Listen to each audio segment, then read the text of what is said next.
Okay, so next, now that we have the data, we need to set up our model. We're going to do a little bit of pre-processing. We're going to essentially set a batch size, which is how often the model updates. So by setting it to 50, we're saying we want the model to update the weights and biases every 50 images.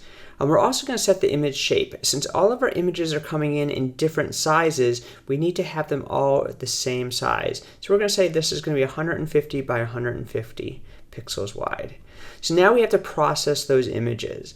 We're going to essentially do a few steps here. For our training images, we're going to process them. We're going to normalize them so that all of our data is between 0 and 1. And then we're going to resize them to be the same shape that we wanted.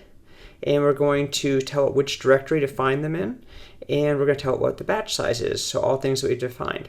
Now, we do the same thing for the validation data, except the training data, we also tell it to shuffle. So every time it goes through, it'll get a different order, so they won't have the same images in the same order.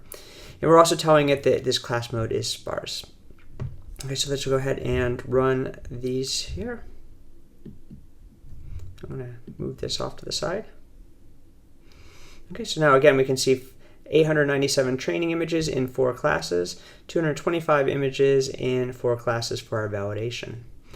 We can actually do this step. It's an optional step, but it gives us a chance to see our data. This is just going to pull in 5 images for us and give us the labels so we can see what they look like. And you'll notice they're all these nice square 150 by 150 images.